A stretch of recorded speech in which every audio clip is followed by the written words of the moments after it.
2025 கிறிஸ்துமஸில் பெருவெள்ளம் ஏற்பட்டு உலகம் அழியப் போகிறது என கூவி வந்த கானா நாட்டு நபர் படகுகள் கட்ட லட்சக்கணக்கில் பணம் வசூலித்துவிட்டு திடீர் பல்டி அடித்துள்ளார்.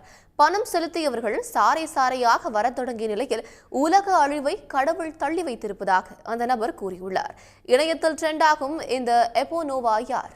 மக்கள் ஊரையே காலி செய்துவிட்டு கிளம்பும் இந்த காட்சிக்கு காரணகர்த்தாவாகிய எப்போ ஜீசஸ் அல்லது எப்போ நோவா என அழைக்கப்படும் நபர் தன்னைத்தானே தீர்க்கதரிசி என்று அறிவித்துக் கொண்டவர். மேற்கு ஆப்பிரிக்க நாடான கானாவில் கோணிப்பை ஆடையுடன் சுற்றித் திரியும் இவரை ஏற்கனவே அதிகளவிலான மக்கள் பின்தொடர்கிறார்கள்.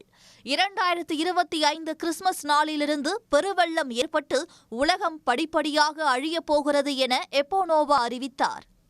பைபிளில் கூறப்படும் நோவா பேழையை போன்ற படகுகளை தான் வடிவமைத்து வருவதாகவும் அதில் ஏறி மக்கள் தப்பித்துக் கொள்ளலாம் என்றும் கூறி லட்சக்கணக்கில் அவர் பணம் வசூல் செய்தார்.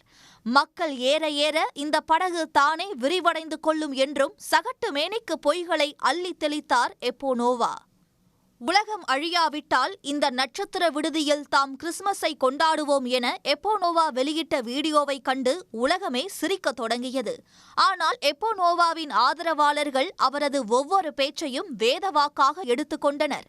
இந்த சம்பவம் சமூக வலைத்தளங்களிலும் ட்ரெண்டான நிலையில் படகிற்கு பணம் கட்டியவர்கள் கூட்டம் கூட்டமாக கானா நாட்டின் கடற்கரை நகரமான கேப் கோஸ்டில் குவிந்த காட்சிகள் வெளியாகின. திடீரென புதிய வீடியோவை வெளியிட்ட எப்போனோவா தனது பிரார்த்தனையை ஏற்று உலக அழிவை கடவுள் தள்ளி வைத்துள்ளதாக தெரிவித்தார்.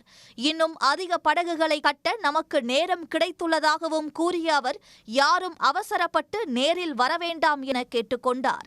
இதனிடையே புத்தம் புதிய பென்ஸ் காரில் எப்போனோவா வலம் வரும் காட்சிகள் வெளியான நிலையில் அவர் மீது விமர்சனங்கள் எழுந்தன.